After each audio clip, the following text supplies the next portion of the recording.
Ration card को लेकिन केतोटी जानिबा तथ्य जदि आपणकर राशन कार्ड अच्छी बा नाही केतोटी राशन कार्ड को लेकिन नुआ नियम समस्ते जानी रखिबा उचित।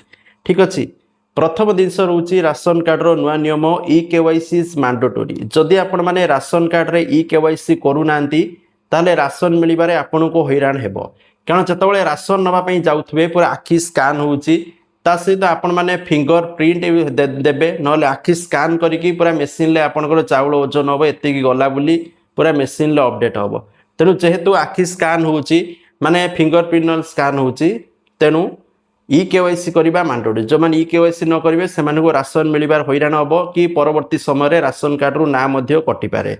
ठीक अच्छे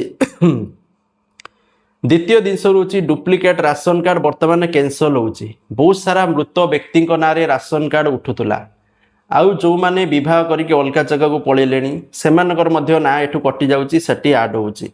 तो ये क्षेत्र में जो डुप्लिकेट राशन कार्ड बा फेक राशन कार्ड रे बहुत सारा हिताधिकारी राशन उठाऊले से राशन कार्ड सब कटा जाऊँगी धीरे धीरे आगामी चेकिंग चलती कटुची। ठीक अच्छे माने फेक राशन कार्ड कौन ना some family duplicate card use कर सहित डेड पर्सन जो मैंने मृत्यु नाम राशन उठुचे सहित इनकम लिमिट क्रॉस करूथो जदि फैमिली इनकम बहुत बढ़िया किंतु तथापि राशन नौकरी से क्षेत्र में राशन कार्ड टी कटुचे। सहित आधार लिंकिंग बहुत इंपोर्टेंट फास्ट वेरिफिकेशन फ्रॉड कमिबो आपण माने जेकोसी जगार राशन नहीं पारे जदि आपण माने आपण राशन कार्ड रे आधार कार्ड लिंक करिसंती one nation one ration card जेकोसी जगार आपण माने राशन उठे पारे कौन प्रॉब्लम नहीं। ठीक अच्छे तापर ऑनलाइन अप्लाई देखंतु जदि राशन कार्ड नुआ आवेदन करुचंती बा राशन कार्ड रे नाम जोड़ीबे बा काटिबा जेकोसी जिनस आपण माने करिवे ताको ऑनलाइन माध्यम करि पारिबे फूड ओडिशा ऑफिशियल वेबसाइट रे। पूर्व ऑफलाइन थिला किंतु ऑफलाइन एबे संपूर्ण भाबे बंद हो जाइछि आपण माने ऑनलाइन माध्यम करिवे।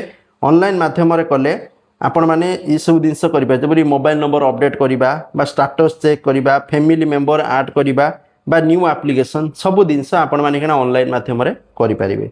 ता सहित इनकम वेरिफिकेशन स्ट्रीट हिची तो देखंतु जो माने रॉन्ग इनकम डिटेल्स देकी राशन कार्ड हाथी चंती सेमानकर मध्य राशन कार्ड कटा जाउची। फेक डॉक्यूमेंट अपलोड करी जदि राशन कार्ड हाथी चंती आपनकर मध्य राशन कार्ड कटि पारे। मोबाइल नंबर लिंक करवा जरूरी देखो मोबाइल नंबर लिंक करवा जरूरी आपण राशन कार्ड रे मोबाइल नंबर जदि लिंक नहीं ताले अपडेट करंतु अपडेट कले किसी भी राशन कार्ड संबंधी सूचना आसूची आपण को एसएमएस माध्यम रे आपण को मिल पारिबो।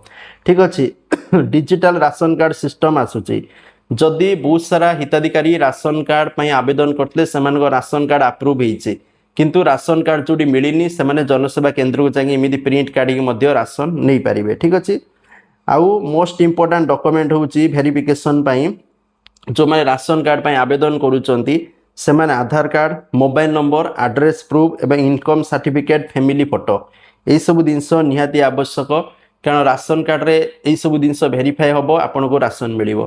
ठीक अच्छे आ राशन कार्ड वर्तमान बहुत मात्रा रे कटुची कारण बहुत सारा अयोग्य हिताधिकारी हाथी थिले कि इनकम टैक्स दउथला कोडी मृत हिताधिकारी ना राशन उठतला तो ये सब हिताधिकारी ना धीरे धीरे कटुची आ जो मैंने एक्चुअली योग्य से राशन कार्ड मध्य जोगाई दि जाउची।